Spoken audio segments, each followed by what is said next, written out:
Muito bem, estamos aqui pela TV Evangelizar com o programa Rema, uma palavra que pode mostrar a direção, o caminho, a meta. Ela já esteve conosco e volta com suas palavras sempre doces, mas muito precisas, a respeito de Maria Andréia Serrato. Tudo bem? Olá, Padre Joãozinho, tudo bem? Você gostou do nosso programa da última vez? Falamos tanta coisa, inclusive de design de interiores. Sim, pois é, foi muito agradável, uma não alegria imaginava, muito grande. você sabe que eu te conheço tantos anos, eu não imaginava, eu já pensava que você já tinha nascido teólogo. Olha só, não, um caminho bem diferente, inclusive, mas que no final parece que as coisas se imbricam, né? Agora que você já é doutora em teologia, professora na PUC do Paraná, nessa área, em outras áreas também? Você dá outras disciplinas? Na verdade, outras disciplinas na área da teologia, o senhor diz? Sim, introdução, que é? Introdução à teologia e método, mariologia, teologia da espiritualidade. Também, sim. É uma grande área também de pesquisa. É uma disciplina minha também, na Faculdade Euniana em Taubaté. E o que mais? E aí, às vezes, iniciação a sacramentos. Mas também. Mariologia é cadeira cativa? Mariologia é minha disciplina. Ah, tá bom. É minha também. Eu tenho também doutrina social da igreja e comunicação. Mas me diga o seguinte, naquele programa que a gente já foi veiculado aqui pela TV Evangelizar, você falava das suas origens, da sua família, com o Paulo, o seu marido, o Felipe, o seu filho, não é? E com a teologia, a sua paixão. E design de interiores, a sua primeira profissão. Isso. Não é? Mas seu primeiro amor. Mas eu, quando escuto falar de Andréia Serrato, doutora em teologia, ligada ao departamento de teologia da PUC do Paraná, e aí eu vejo que você está enfronhada, você usou uma palavra aqui, imbricada num monte de outros espaços, né? Por exemplo, na Soter. O que é isso? Sociedade de Teologia e Estudos da Religião. É isso. Então, SOTER, né, a Sociedade Brasileira de Teologia e Ciências da Religião. Então, uma sociedade já que tem muito tempo, inclusive falamos do Libânio. O Libânio foi um dos presidentes, né? Fundador, né? Fundador, exatamente, da sociedade. Então, é um espaço, né, onde promove a discussão, normalmente discussões, né, de fronteira, discussões da atualidade, em diálogo com a teologia e ciências da religião. Né? E tem um congresso, como que é? E todo ano, né? Então existe um congresso que acontece no mês de julho, normalmente entre 10 a 15 de julho, é uma época já consolidada, e tem como sede a PUC Minas. Então acontece em Belo Horizonte, na PUC de Minas Gerais. Padre Valmor, lá agora o padre Luiz Henrique, não é? Exatamente. Ele é o reitor, Isso, né? Ele esteve conosco, inclusive no último congresso, né? Na abertura, enfim, né? Sempre nos dá muito apoio, né? Para o acontecimento. Porque Minas é enorme, né? É grande, um espaço bonito, né? E temos um espaço muito bom também, né? Para que o congresso aconteça, o apoio da universidade também. Muito bom. Qual é a sua missão dentro da Soter? Você ainda é... Agora houve eleição, como que é? Então, eu venho de uma gestão anterior, né? Na gestão anterior eu era tesoureira. Nossa! E nessa nova gestão, porque nós conversamos que na mudança de gestão seria importante que alguém da gestão anterior continuasse, né? Então eu e o Edivar continuamos. Ah, você continua? Isso, da gestão anterior. Então agora sou vice-presidente. Temos a professora Clélia Peretti como presidente. Você está ali no top dos teólogos. Olha, eu aqui falando com a Andréia. Tem que tomar cuidado. Você então é vice-presidente da Sociedade de Teologia e Estudos da Religião. Temos mais um ano, que é o próximo ano, né, de congresso. E ali na PUC de Minas, não, perdão, na PUC do Paraná, onde você trabalha na teologia, estudam só leigos ou também tem seminaristas? Então, nós temos leigos, leigas e seminaristas e religiosos e religiosas também. Você é professora, então, de gente que vai ser padre? Com certeza. Tem algum padre que já chegou para você e disse assim, ô professora? Já, claro. Agora, no 8º período, inclusive, temos estudantes que acabaram de se ordenar e estão terminando a teologia conosco. A semana passada, inclusive. E estou dando aula de Mariologia. E aí você tem que dar uns conselhos de teologia espiritual também para ele. É do 4º ano a teologia espiritual, não? Não, a teologia de espiritualidade é no 6º período. Sexto no período. 3º ano. Uhum, isso, é bom quando é no sexto. Isso, lá na Deoniana é no antes. 4º ano. Mas ainda dá para falar sobre espiritualidade presbiteral, não? Sim, claro. E aí, claro, que nós temos uma diversidade grande, inclusive não só, né, de leigos, leigas, religiosos e presbíteros, mas também de idade, né? Então, isso é muito interessante, esse diálogo também, né? Entre, inclusive, evangélicos também. Então, idade, diversidade religiosa, né? Dentro do cristianismo, claro, ecumênico. E também laicato. Tem outros que não são católicos? Sim, exatamente. Na PUC do Paraná tem? Na PUC do Paraná, exatamente. Estudam teologia com católicos. Exatamente, isso. E aí já começa o ecumenismo, né? Inclusive dando aula de Mariologia para evangélicos. E já tivemos alunas, na verdade, evangélicas que fizeram TCC sobre Mariologia. Ah, é? Olha, eu fiquei muito feliz. E eu, claro, que fui a professora. Porque você está intercambiando entre ecumenismo e... Isso, né? Exatamente. Nós temos o professor de ecumenismo, né? Mas dentro da área de Mariologia, eu dou também, né, uma parte da disciplina sobre Maria no diálogo interreligioso e ecumênico. Bom, eu estou vendo você com esse livro aí, que é o de Dombes, não é? Isso, exatamente. E é justamente sobre... isso, não é? Isso. Que nós gostaríamos de falar, porque tem muita gente que diz o seguinte, não, ser devoto de Maria, cultivar os saberes marianos é coisa de católico. Mas Maria é evangélica, né? Porque está na evangélica. Não sei se tem alguma mulher que ocupa tantas páginas da Bíblia quanto Maria. Pois né? Esther, também Débora. Mas Maria tem um capítulo inteiro em Lucas, não é? Isso, exatamente. É o Evangelho de Maria. Então, ela é mais evangélica do que qualquer cristão. E sabe, eu sempre provoco um pouco os nossos estudantes, porque os 2 primeiros dogmas, porque normalmente o limite é o dogma, né? É o problema, né? E aí, mas os 2 primeiros dogmas, eles foram comuns às igrejas, né? Então, por que nós temos 431, alguma dificuldade? Né? Exatamente, né? Nós vamos ter a divisão Ocidente-Oriente lá em 1054. Então, eles são comuns, né? Você sabe o que outro dia me ocorreu? Que esses dogmas do primeiro milênio não são católicos, são cristãos. Não é? Porque a maternidade divina de Maria, Maria mãe de Deus, aponta para a divindade, para a humanidade de Jesus e a virgindade de Maria aponta para a divindade de Jesus. Então, não existe evangélico lúcido que não congregue nesses dogmas. Exatamente. Só que a Imaculada Conceição é a primazia da graça, que a graça vem antes da resposta. Isso, exatamente. Então o evangélico é um dogma luterano. Lutero devia amar. Sim. A Imaculada Conceição. E aí é outro fato também, né? Que Lutero tinha um cuidado, um amor muito grande por Maria também, né? E quando nós falamos isso em sala de aula, parece que você está falando uma super novidade. Como assim? Lutero, inclusive, vai escrever, né, no seu livro lá, ou vai escrever para o príncipe como governar, né? E ele vai usar Maria como exemplo. Então, aí parece que você descobre uma tem um coisa, livro de Maria. Assim, Lutero tem um livro do Magnificat. O Magnificat, exatamente, que é onde ele conta, que daí todas as gerações me chamarão de bendita, de bem-aventurada, de feliz. Ele se coloca nessa geração. Exatamente. Então, assim, aí começa a mudar essa compreensão dos evangélicos, né?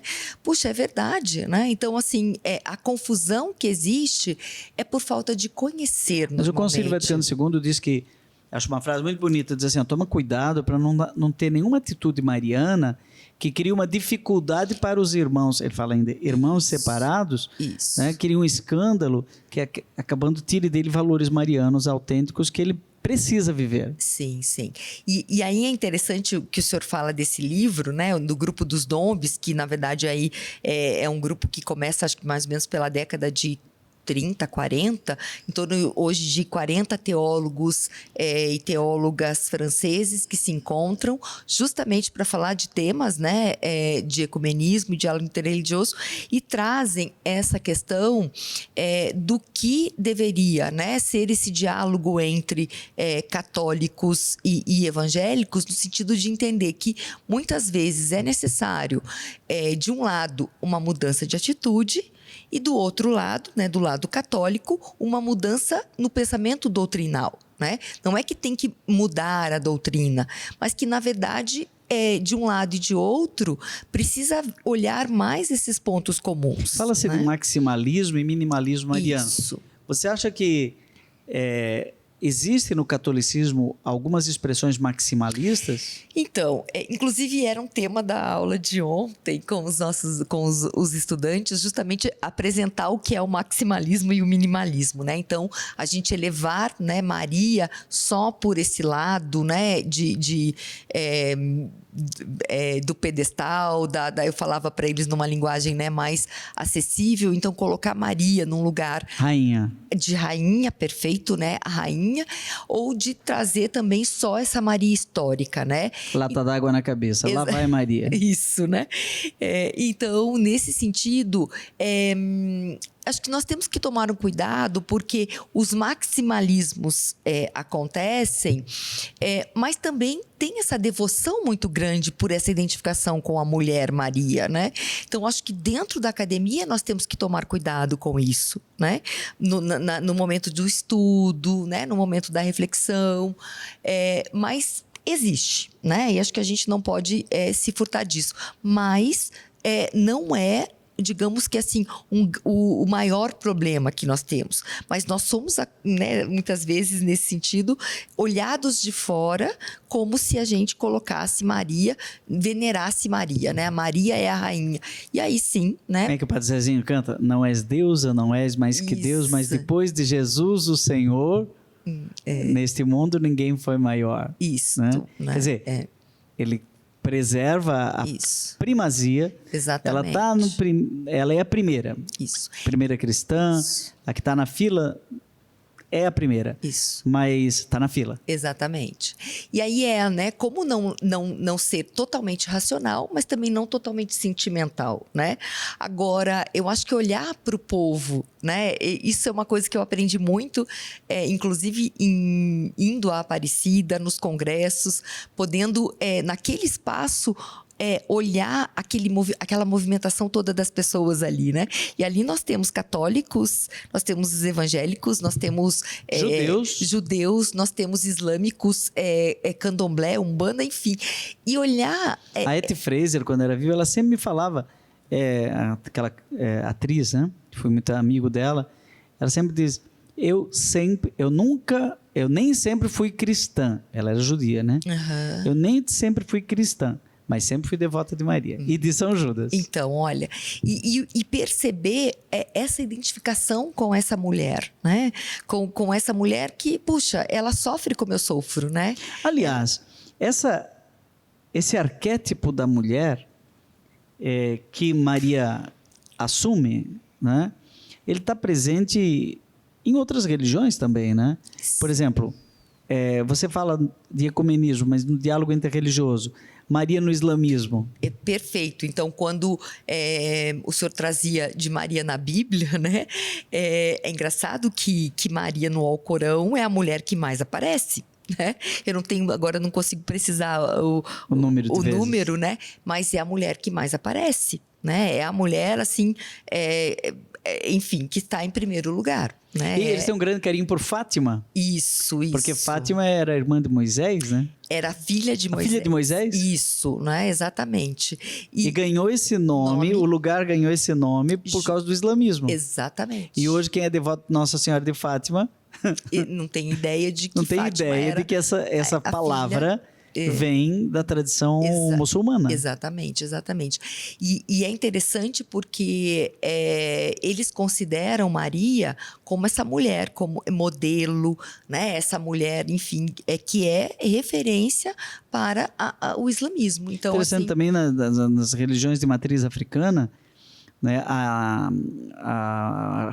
Mãe das águas, né? Isso. Iara. E também nos indígenas brasileiros tem a Iara. Sim, né? sim. E essa mistura toda pode criar um sincretismo, né? Sim, sim. Mas também pode ser um canal de diálogo. Maria, não como um entrave ao ecumenismo, Isso. mas justamente como aquela mãe que diz, vamos conversar, meus filhos, vamos Isso, conversar. Isso. E é nisso que eu acredito, Padre Joãozinho, que Maria é esse caminho. Né? Por tudo que ela representa, por tudo que, enfim, nós conhecemos, pela força dessa mulher, ela é esse caminho, né? Eu falo dessa mulher que realmente enfrenta, né, ser mãe naquele momento, naquele contexto histórico. E ela realmente é esse caminho, né, para um diálogo interreligioso e tanto para o ecumenismo. Né? E se nós olharmos, por exemplo, o senhor trouxe a questão dos indígenas, eu lembrei do Santo Daime, né? Que é uma religião que inicia no Brasil. E como que inicia? Justamente porque um caboclo, ele tem uma visão de Nossa Senhora, né? Que é a Nossa Senhora da Conceição, e ela fala para ele, né, desse início, né, no coração da Amazônia, com aquilo que eles já estavam acostumados, que era então o chá, né, da folha da ayahuasca e outra folha, e é Maria que fala para ele que ele inicie essa religião, entende? Então essa relação, né, realmente com Maria, que está muito presente. Interessante. Vamos ter que aprofundar mais agora essa questão, né, no segundo bloco, como Maria como expressão da humanidade em estado puro. Porque em Jesus nós temos o humano, mas ele é totalmente divino. Sim. Ela é totalmente humano e totalmente divino. Então, como é que nós podemos pensar essa humanidade em estado puro de Maria que diz sim, tudo para. Eu imagino o anjo, né? O anjo Gabriel fez e aí, você aceita? Aí o céu para e espera uma resposta. Sim, sim. Né? Isso. E antes de responder, ela pergunta, né, para o anjo como. Isso me fez também eu me identificar com Maria quando eu comecei a estudar, porque é aquela ideia de que tudo ela aceitou, que o sim dela foi sem questionar. E eu perguntava, né, mas que Deus que é esse, né? E de repente, não, Maria pergunta para o anjo, mas como se dará isso se eu não conheço o homem, né? Então, essa mulher que questiona, que pergunta e que diz o seu sim, né? Muito bem. Que confia. Bom, nós estamos entrevistando aqui Andréia Serrato, teóloga e mãe, esposa, que atua na PUC do Paraná.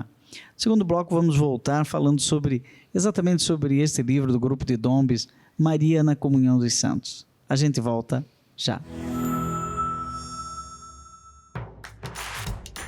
Não perca mais nenhum vídeo da TV Evangelizar. Inscreva-se agora.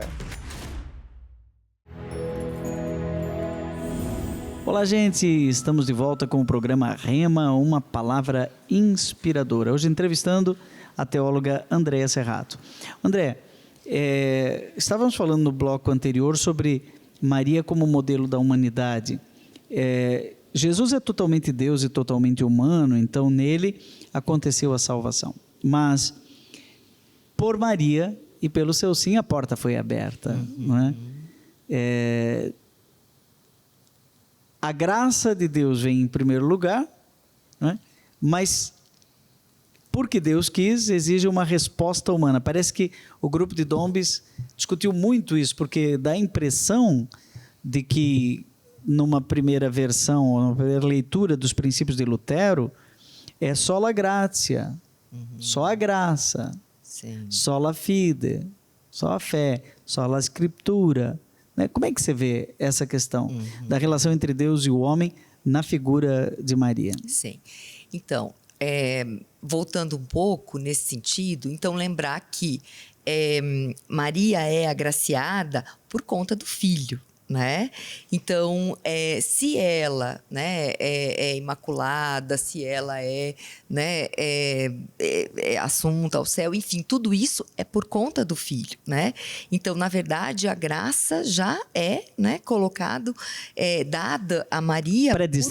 Predestinada, né, por conta disso que ela, né, por ela ser mãe do Filho de Deus, né? Então, não é porque ela, como nós falávamos no outro programa, porque ela mereceu, né, porque foi mérito dela. Porque senão a gente tira Deus, né? É Deus que dá, né, a graça.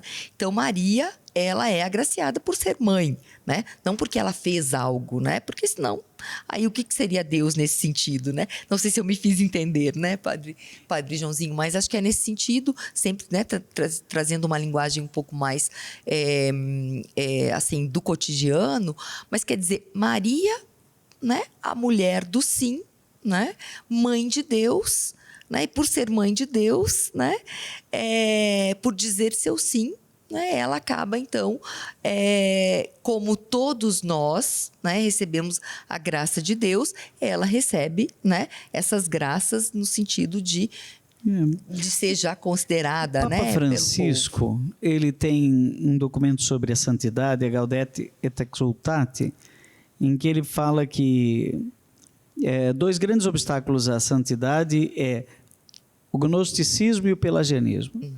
Então, no gnosticismo, nós temos só o céu. Né? Tudo é só Deus. E houve um pouco de gnosticismo em algumas linhas do protestantismo, principalmente calvinista, que chegou numa versão em que eu não tenho que responder. Tudo depende de Deus e nada de mim. Mas só que o próprio inspirador do protestantismo, que é Santo Agostinho, porque Lutero era um monge agostiniano, ele diz, o Deus que te criou sem ti não pode te salvar sem ti. Ué, mas o que pode... eu posso dizer que Deus não pode me salvar se eu não quiser? Não existe um evangelho que não acredite nisso. Claro. Ele diz assim, você aceita Jesus? Não, não aceito. Então vai ser condenado. Isso. Opa, isso não é sola gratia. Precisa também sola fide. Então parece que na declaração conjunta entre luteranos e católicos, se descobriu que estávamos dizendo a mesma coisa há 500 anos. Isso, exatamente, né? Então, esse entrar e estar em comunhão com o Senhor, né? Estar em comunhão com Deus, é justamente a minha liberdade, né? Da criação, né? Porque Deus nos cria, mas para entrar em comunhão com Ele de novo, né? E eu posso dizer sim, posso dizer não, né? Então, a liberdade está aqui. Porque senão, se a gente entender, né, dessa maneira que é só a graça, então eu não tenho o que fazer, né, a passividade, né? Então, Santo Tomás de Aquino, né? Isso. A graça supõe a natureza. Exatamente. E a aperfeiçoa. Exatamente. Né? Ou seja, agora dizendo de maneira bem popularesca, né? Deus ajuda quem madruga. Quem cedo madruga, né? Não é isso? Exatamente, né? Eu tenho uma historinha tão bonitinha, até contei num livro, mas não é minha, não. Eu ouvi uma pessoa contar e achei bonitinha. Do padre do interior, né, da roça, que passou e viu o Zé cultivando a roça dele, de milho bonito, pronto, umas espigas grandes, assim, aí o vigário quis dar uma lição de moral no Zé, né, o Zé nunca ia na igreja direito, aí o vigário disse assim, ô Zé, você e Deus trabalharam bem nessa roça. Aí o Zé disse, o senhor devia ver o mato que era isso aqui quando Deus estava sozinho. Ou seja, não adianta, tem que ter a nossa parte.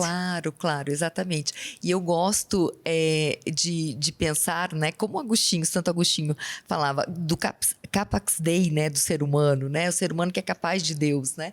Então é nesse sentido, quer dizer, nós temos isso dentro de nós, né. Então a gente pode dizer o sim ou dizer o não. Né? Então, dificilmente alguém vai não aceitar estar em comunhão, né? Você acha que Santo Inácio de Loyola, você já falou várias vezes aqui de Santo Inácio, eu não te provoquei, você estudou com os jesuítas e chegou lá já tendo feito exercício de Santo Inácio. Sou uma leiga ignaciana. Aí acho que você já saiu na frente lá, né?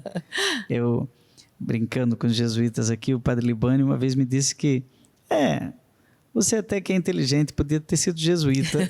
Eu falei, mas eu tenho S e o J e além do mais tem o C no meio. Ele falou, você está falando que não tem um coração? Eu falei, não, eu só estou falando que nós temos. Verdade, né? SCJ. SCJ e jesuíta é SJ. SJ. Brinquei com ele, ele sempre lembrava disso. Você disse que eu não tenho coração. Conhecendo o Padre Libânio, que Deus o tenha, né? Morreu aqui em Curitiba. Aqui em Curitiba, em janeiro. Mergulhando. Né? Exatamente. Você não estava naquele retiro, não? Não. Era para umas irmãs, né? As irmãs do Sion, né? Ele acordava, ia mergulhar e nessa de mergulhar teve um infarto. Exatamente. Mas, falando de Santo Inácio de Loyola, então, em homenagem aos jesuítas, nós dois, de alguma maneira, temos um coração jesuíta. Ad maiorem gloria Dei, não é isso? Tudo para a maior glória de Deus. Bom, parece que Santo Inácio também coloca essa resposta humana como plataforma dos seus exercícios, porque tem que ter discernimento. Sim, exatamente. E esse hoje é um tema, inclusive, muito, eu diria que essa questão do discernimento muito claro hoje com o Papa Francisco, por conta jesuíta. Da igreja sinodal, né? Exatamente. O discernimento comunitário, aquilo que ele fez no último sínodo, né? Então, realmente, essa questão da resposta humana. E Santo Inácio tem uma frase, né? Que ele diz, fazei tudo como se dependesse de você, sabendo que tudo depende de Deus, né? Então, quer dizer, eu tenho que fazer a minha parte, né? Então, não dá a impressão que Santo Inácio, como militante do 1500, Sim. ali, que está ali no Concílio de Trento, Isso. na Contra-Reforma, do outro lado tem Lutero. Isso, não é? isso, exatamente. Então, o pelotão jesuíta vai tentar dar uma resposta inteligente, que não seja pelagiana. Sim. Porque eu falei da gnose, né? Tudo é do céu. Mas talvez não para o Pelágio, mas para a tradição do Pelágio, que era um bispo, por sinal, tudo depende do homem. Isso. Então, eu já ouvi teólogo dizer, olha, Deus colocou em você a graça e depois ele foi para a torcida. Né? Ele não está em campo. Sim. Peraí, Deus não está jogando, ele não é do time. Quer dizer, que Deus é esse, né? Que Deus é esse, ele foi lá para a torcida, nem técnico ele é. Tipo, se vira agora. Se vira agora. Vocês têm um existencial crístico, um existencial sobrenatural, mas não fique esperando de Deus que milagre não vai acontecer. Milagre não vai... Para gente que é teólogo da espiritualidade, complicado. Liturgista também. Isso, exatamente. Tem Píclise, o Espírito Santo, pneumatólogo, né? O tempo inteiro, o Espírito está ali na história. Isso. Então, como assim Deus não está agindo? Isso.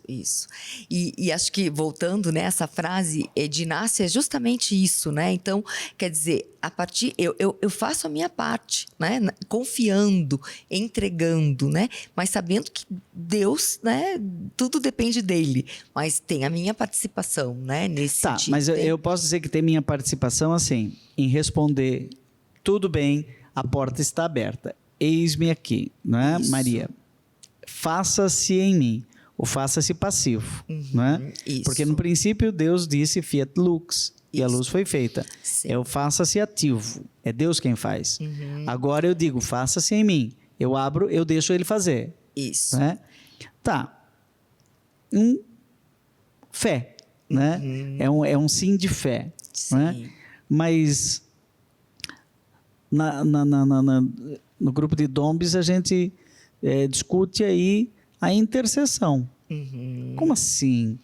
Maria continua intercedendo por nós hoje, na glória? Sim. Eu posso pedir a intercessão de Maria? Como que é isso para uma Marióloga? Deus. Esse assunto é para os fortes, né? Esse é para os fortes, né? Eu vou... pensando, né, trazendo aqui esse texto, né, justamente ali do momento de Maria, né, do sim de Maria, faça-se em mim segundo, né, a sua palavra.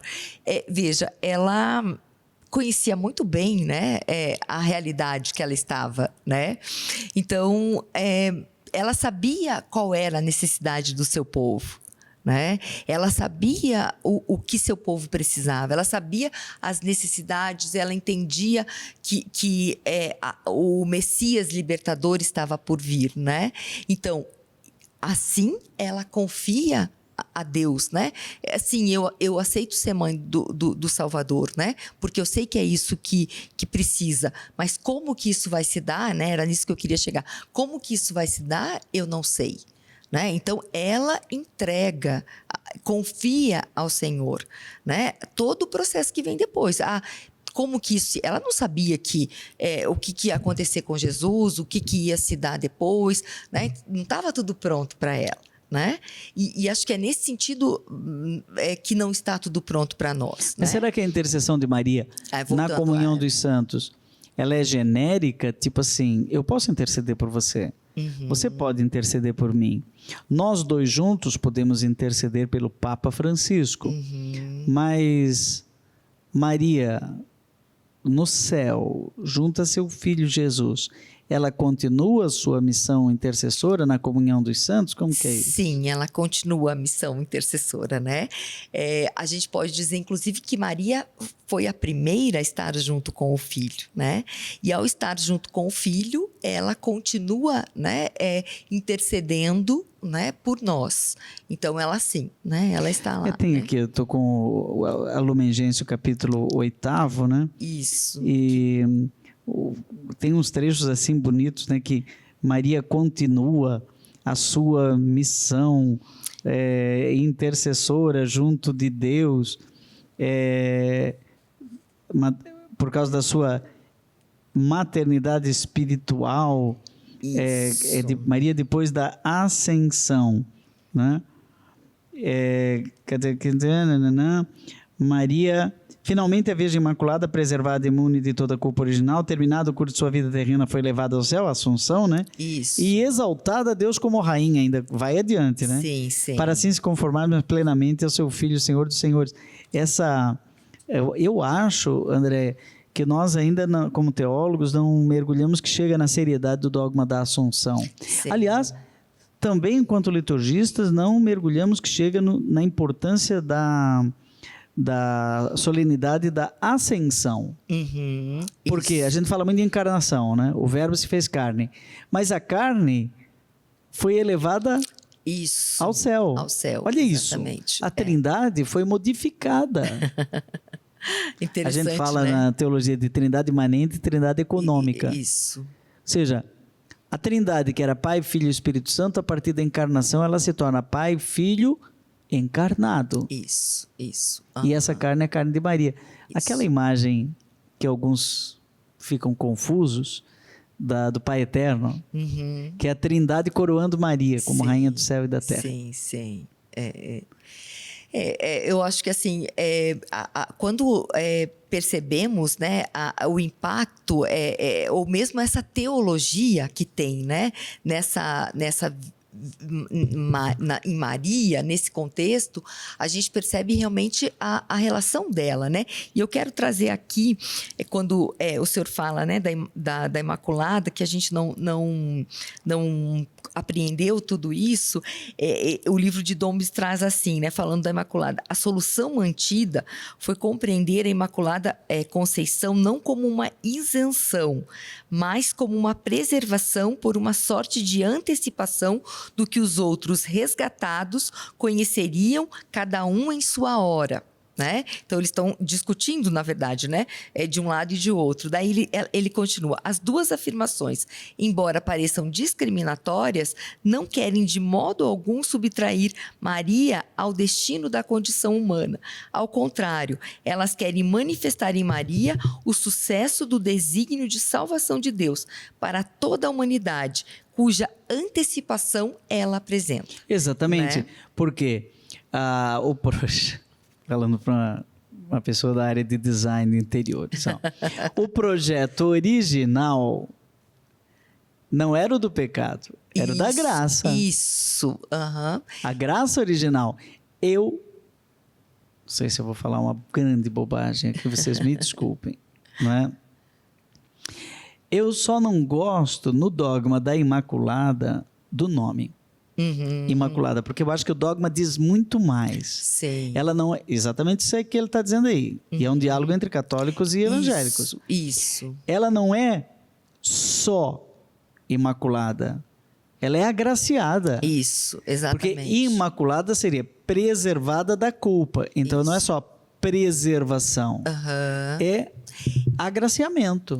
E aí é outra dificuldade que às vezes nós temos, é justamente de colocar o acento, né? Eu acho que isso é uma questão histórica, né? Colocamos o acento no pecado mais do que o acento na graça, né? E a graça é muito maior que o pecado, né? Mas nós acentuamos o pecado. Né? Então, é como se Maria nos ser ajuda. um homem fosse... quem é você? Eu sou uma não mulher. Quem é André? Eu sou uma não homem. Eu sou uma imaculada. Não, eu sou uma agraciada. Isso. E aí é por aí que nos ajuda a olhar Maria, né? No caso, Maria nos ajuda a viver hoje, né? A olhar para ela, para que a gente possa viver, né, as nossas dificuldades na sociedade. Né? Bom, então, nós vamos... Esse assunto dá pano para manga, né? E por isso que ainda bem que temos mais um bloco para conversar um pouquinho mais sobre essa visão compartilhada entre católicos e evangélicos aí no debate de Dombes, que até hoje está tão atual, né? E que está trazendo aqui a Andréa Serrato, marióloga da PUC do Paraná, para a gente discutir. Vamos falar um pouquinho mais disso no próximo bloco, mas agora vamos beber um gole de água e a gente volta já já.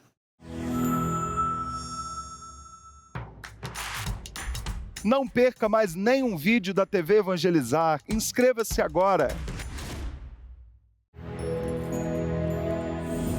Voltando para o último bloco deste programa, Rema, aqui pela TV Evangelizar, hoje entrevistando a teóloga e marióloga Andréa Serrato. Hoje falamos de Maria na Comunhão dos Santos, e no bloco anterior estávamos falando dos dogmas, não é? E principalmente dos dogmas do segundo milênio, porque tem dois do primeiro milênio. Maria é sempre virgem, é uma convergência entre Mateus e Lucas, concebeu do Espírito Santo, claro. Por quê? Porque aquele que veio é Deus. Então, na verdade, Maria é uma gramática, né? É uma gramática da divindade de Jesus. Dizer que Maria é virgem não significa dizer que ela é legal.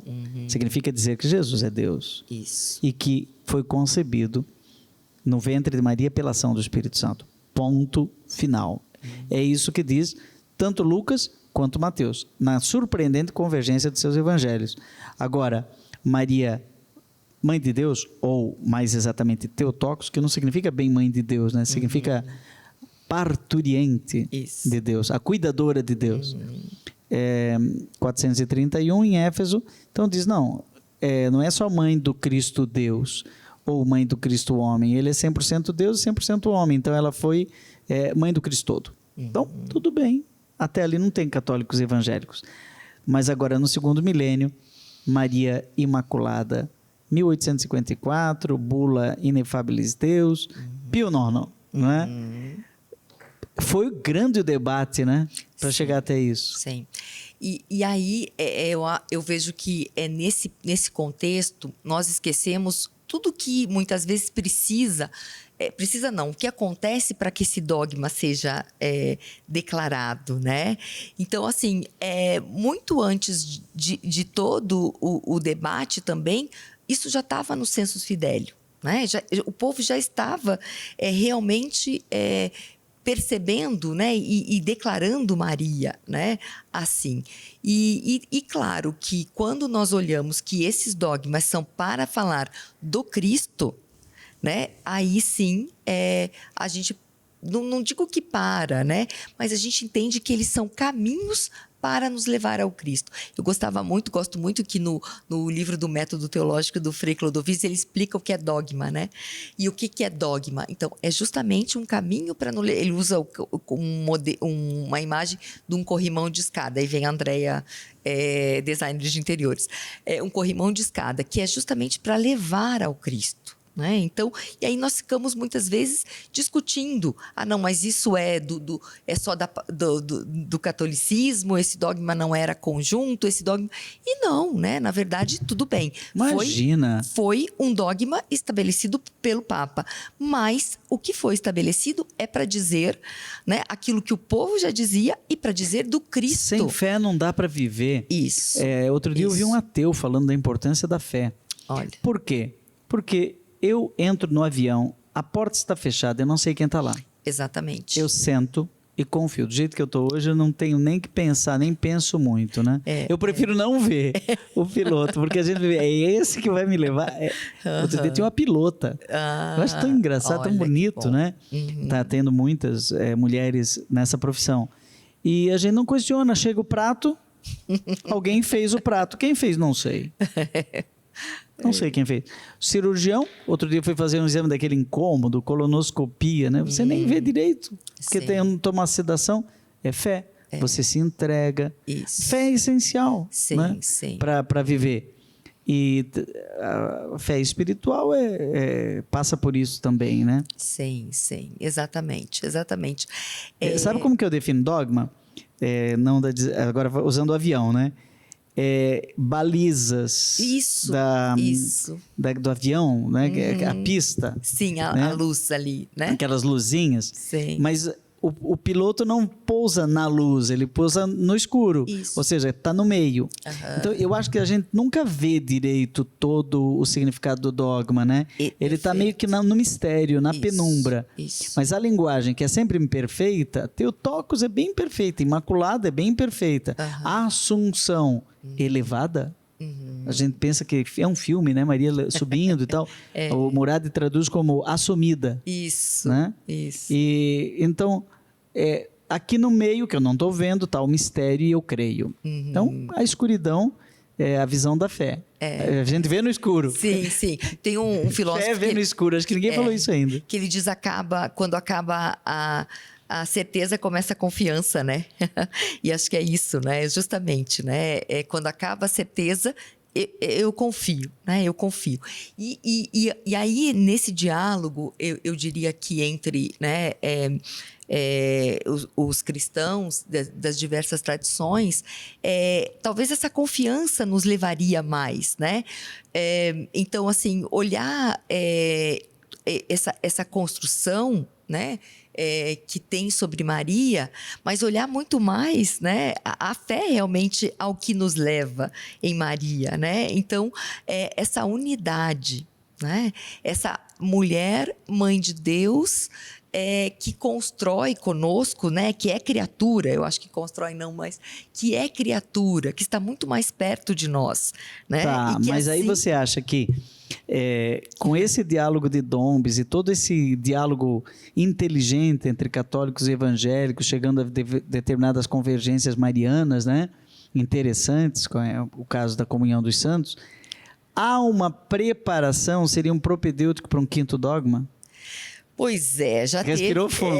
Então, né, já tiveram várias discussões, né, sobre isso e acredito que o Concílio Vaticano II, na Lumen Gentium, foi muito feliz, né, quando colocou justamente um capítulo, né, da Lumen Gentium, né, sobre Maria e não criou um documento à parte, né, começa por aí, porque Maria tem o seu lugar, né, dentro desse rol, ela não está separada.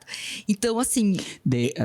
Desde que não se queira colocar a Mariologia como 3, 4 aulas no fim do curso de Eclesiologia. Bom, pronto, falei. Exatamente Tinha que dizer isso, né? Perfeito, né? Que tem o seu lugar lá na sistemática, né? Então, E não dá, 30 aulas é pouco, hein, para falar de Maria. Exatamente. A gente sofre para conseguir dar conta, né, de todo o contexto que precisa ser falado. Então, assim, se abrisse, né? Eu acho que nós não estamos preparados, eu diria, nessa compreensão para receber. Eu não chamaria de corredentora, né? Colaboradora do Redentor. Sim. Mas me parece que todo esse debate de Dombes já coloca Maria na comunhão. Isso. Então... Agora, o capítulo 8º da Lumen Gentium usa palavras e mais palavras. Como é que é? Advogada. Isso. Auxiliadora, e aí tem outros, Nossa Senhora da Saúde, Nossa Senhora dos Remédios, desatadora, não, ela não usa, mas eu lembrei do Papa, né? Desatadora dos nós. Ou desatadora dos nós, Santo Irineu, sabia? Porque o nó da desobediência de Eva foi desfeito pela obediência de Maria. Desatadora de nós, vem do século II. Verdade. Não é agora recente ali, né? Não, tá. Mas o Papa que está, né? Ele é bem da devoção popular, né? Sim, total. Mas você não acha que às vezes a devoção popular a gente até critica como mariólogo e tal, depois a gente tem que ir lá e dizer, olha, tinha razão. Isso. Porque a gente confunde talvez o devocionismo, né? Os ismos, né? Mas assim, a devoção popular nos ensina muito. Sensus fidelium, né? Os sensus fidelium, exatamente como eu falava. Basta estar em Aparecida, sentar na basílica, né? Sentar num banco e ficar vendo as pessoas passarem, né? Com toda a fé, né? Com toda a sua confiança, com todo o seu desejo, e a gente passa a entender. Só queria mostrar meu olhar, meu olhar. E eu acho que eu já fui crítica também da devoção popular muito, mas por falta de conhecimento, né? A devoção popular tem uma complexidade que às vezes a nossa teologia racional não dá conta. Sabe por quê? Exatamente. Porque a teologia ainda é filha da modernidade, né? Isso. Então, ela tem que dar o enunciado, ela tem que ter a posse do conceito. Sim. E a devoção popular trabalha uma outra categoria que hoje as ciências e a filosofia estão descobrindo, que é a intuição. Exatamente. E aí nós podemos, não sei se talvez mal comparando, mas justamente trazer os padres da igreja aqui, que não havia essa separação, né? Daquilo que era a intuição, daquilo que era a oração, daquilo que era o racional. Espiritual, né? sistemático. O espiritual, o sistemático, né? E essa foi a construção da nossa teologia. Alguém te apresenta, eu estou imaginando o lugar lá da minha comunidade que a gente está tentando transformar num espaço de convivência. Sim. Precisamos de uma design do interior. Posso ajudar. Aí eu fico imaginando assim, você olhando para aquela bagunça que está lá, quebraram tudo e tal, e aí tem uma coluna bem no meio. E aí eu estou lá com o diretor conversando, o padre Cristiano, como é que a gente vai fazer nisso? E aí ele diz, eu não sei, eu queria tirar essa coluna, eu vou disfarçar a coluna e tal. E de repente, eu estou imaginando a Andréa Serrato ali, ela pode pensar racionalmente com o que ela aprendeu na escola, mas ela também pode fazer como os arquitetos bons que com quem eu já convivi, que eu peço um negócio, ele vai para casa e traz outra coisa que eu acho que ele fez no momento de intuição. Não é esse o processo criativo? É mais intuitivo do que racional? Exatamente. Tem a técnica, claro, mas é intuitivo, né? É sentido. É arte. É arte, porque eu preciso entender o espaço, né? Eu preciso entender o que você quer.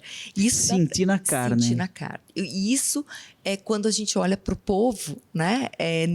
Na questão devocional, a gente percebe isso, né? Então, assim, olhar, sentir o que eles querem, o que eles desejam, né? E é o espaço, né? O que eu tenho que fazer essa coluna? Derrubar? Pode não ser, porque vai cair a casa, né? Não pode, a caixa d'água está em cima dela. Exatamente. Mas o que eles querem com essa coluna? Né? O que eles querem com essa coluna? Não, eles querem que ela apareça. Bom, então vamos pensar. Não, eles querem que ela fique ali, né? Então vamos colocar uma cor neutra, igual a da parede. Não, vamos colocar flores, vamos colocar... Né? Eu ando falando muito sobre design de interiores por causa dessas coisas e hoje o algoritmo ouve a gente aqui pelo celular. Sim. Só está me aparecendo isso aqui né? Agora só está vindo onde colocar sua cama. Toda hora. Se você colocar assim, não vai dar certo. Se colocar... E tem gente que só gasta o tempo ali em design interior no Instagram. Interessante, né? Sim, exatamente. Eu acho que a devoção popular tem um pouco disso, de arquitetura da alma. E arquitetura intuitiva. Nem sempre usa as palavras certas, né? Isso. Por isso que, mesmo falando da música, né? Falando, eu acho que de outras questões que acontecem, a gente precisa entender esse contexto, né? Uma coisa é o senhor, enquanto teólogos, né? Enquanto mariólogos, falarmos algo fora do contexto, né? Fora de uma teologia, né, racional. Outra coisa é aquela pessoa que está vivendo, né, aquela devoção, falar algo, né? Quando eu era padre novo, eu fiz uma música para aquele Alma de Cristo Salvar. Eu nem sabia que era de Santo Inácio Loyola. Santo Inácio, Alma de Cristo. E eu gravei. Eu compus. Aí, na hora de gravar, me disseram que eu não podia gravar porque era de uma teologia ultrapassada. Aí eu aceitei e joguei a música fora. Já nem lembro como é a melodia. E agora, hoje, teólogo, doutor em teologia, diretor e não sei o que tudo, Você, como é que alguém pôde dizer que essa música, só porque falava alma. Só que hoje a psicologia fala de alma, todo mundo fala de alma. Sim. E sabe que não é um dualismo. Isso. É o espaço interior. E aí é interessante, sabe, Padre Joãozinho, nós olharmos para Santo Inácio, para Santa Teresa d'Ávila, lá naquele contexto, né, de Idade Média, de dualismo que se vivia, e eles têm uma teologia unitária. Que surpreende. Integral, né? Que não separa corpo e alma, né? E então falar de alma nesse contexto, a partir deles, né? E não é proporcional uma dualidade, um dualismo, na verdade, né? Um dualismo. Eles entendiam uma linguagem medieval, mas uma compreensão unitária. Isso aqui, é muito profundo. Na TV Evangelizar, né? Quando falou, o Padre Reginaldo Manzotti começou a falar das chagas, não é?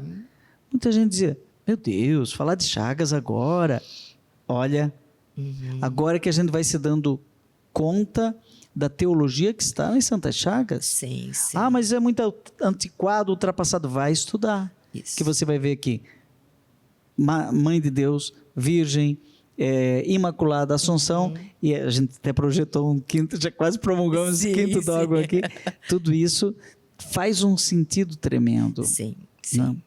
Por isso que é necessário conhecer. E eu começo as minhas aulas de Mariologia provocando muito, assim. Os alunos ficam, assim, meio que às vezes até desesperados e preocupados, porque precisamos provocar para conhecer. Né? Não, tome cuidado na hora de falar, né? Isso para tudo, antes de você conhecer, né? Então, eu diria que a manifestação popular, ela diz sempre muito daquilo que vem, né? Daquilo que a gente precisa também apreender, que a gente precisa compreender, que a gente precisa viver. Né? Eu sempre falo para meus alunos, se você conseguir falar de Maria do jeito certo, você fez teologia. Porque todas as disciplinas são necessárias para falar de Maria do jeito certo, porque é um curso de antropologia. Isso. Falar de Maria é falar da pessoa humana. Exatamente. Tem que saber falar de Jesus, tem que falar do Espírito Santo. Isso. Da graça. É uma teologia completa, exatamente. Uma teologia completa. Um curso de Mariologia é um curso completo. Né?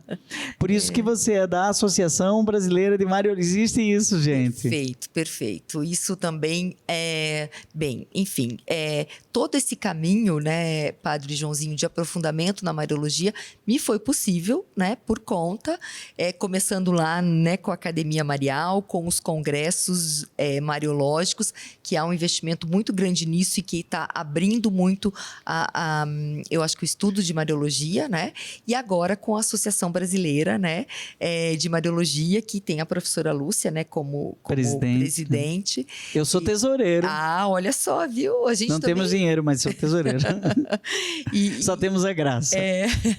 E acho que assim, isso nos ajuda, né? Eu acho que o primeiro encontro que foi feito, inclusive, com professores de Mariologia do Brasil. Então, a gente precisa promover discussão, precisa promover. Precisamos fazer mais conversas dessas mariológicas, né, pessoal da TV Evangelizar? Foi bom, não foi? Abriu, viu, Gil, a minha produtora?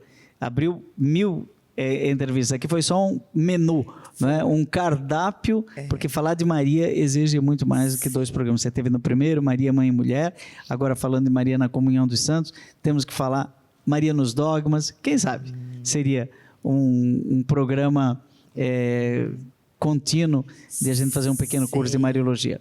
Obrigado, Andréia Serrato. Abraço para o Paulo, para o Felipe. E olha, Padre Reginaldo Manzotti, obrigado por esse espaço. Continue daí a sua experiência de Deus.